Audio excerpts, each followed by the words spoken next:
I'm investigative reporter Morgan Young, and last night we brought you a report on the impact of changes in state law that made it harder for the state to remove children from their homes for neglect. Well, this morning I wanted to tell you about an even more recent law that went into effect less than a year ago. Starting September 1st of last year, people who suspect that a child is a victim of abuse or neglect can no longer report those suspicions anonymously to the Texas Department of Family and Protective Services. You now have to give your full name and phone number, and anyone who wants to make a report anonymously actually has to call law enforcement directly.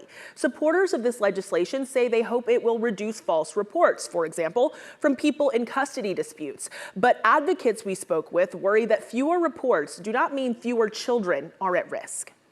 We're going to have even greater difficulty because we're not going to be able to keep looking at that benchmark about numbers of reports. Now, it's important to note that the law says the names of people making these reports is never made public. It's also important to note that the current data shows the number of people who reported abuse or neglect to the state the year before this change was made was the highest it's been in a decade. And we won't know the impact of this change until months from now.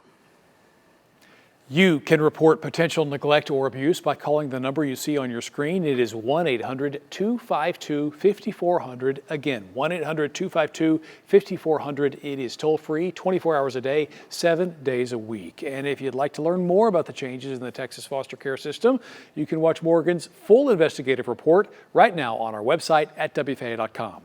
More